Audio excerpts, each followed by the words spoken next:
Pemirsa, home industri pembuatan arang dari batok kelapa milik warga yang terletak di Gampong Lam Ujung, Kecamatan Baitus Salam, Kabupaten Aceh Besar, butuh perhatian dan bantuan modal usaha dari pemerintah. Bermodalkan uang tabungan Rp30.000. Sejak 2012 silam, Adnen, warga Nengun, Kecamatan Masjid Raya Aceh Besar, sudah menjalankan bisnis usaha membuat arang yang terbuat dari batok kelapa. Batok kelapa untuk bahan baku utama tersebut ia beli dari sejumlah pedagang dengan harga Rp8.000 per keranjangnya. Lalu batok tersebut dikumpulkan di tempat usaha yang sengaja ia sewa dengan harga Rp2 juta per tahun di Gampong Lam Ujung, Kecamatan Baitus Salam, Kabupaten Aceh Besar. Di tempat inilah semua proses pembuatan arang batok kelapa ia lakukan. Untuk usaha ini ia melakukannya sendiri, namun dibantu pekerjanya sebanyak 7 orang perempuan yang bertugas untuk memisahkan sisa kelapa yang menempel di tempurung.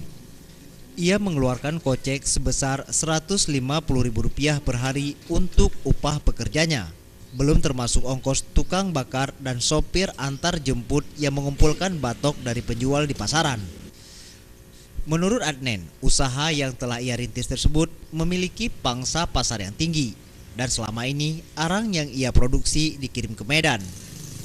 Adnen berniat untuk memperluas usahanya tersebut, namun terkendala modal usaha. Karena sejak berdiri hingga sekarang belum pernah mendapatkan bantuan modal usaha baik dari pemerintah provinsi maupun dari pemerintah Kabupaten Aceh Besar. Long harapan pemerintah ada jut berbantu untuk usaha long layak bantu. Adnen menambahkan, saat ini ia mampu memproduksi sebanyak 3 ton arang batok per minggunya. Namun jika modal usahanya bertambah, maka ia mampu memproduksi dari 8 hingga 10 ton per minggu. Dan ia mampu merekrut lebih banyak tenaga kerja warga lokal. Tim Liputan, Aceh TV.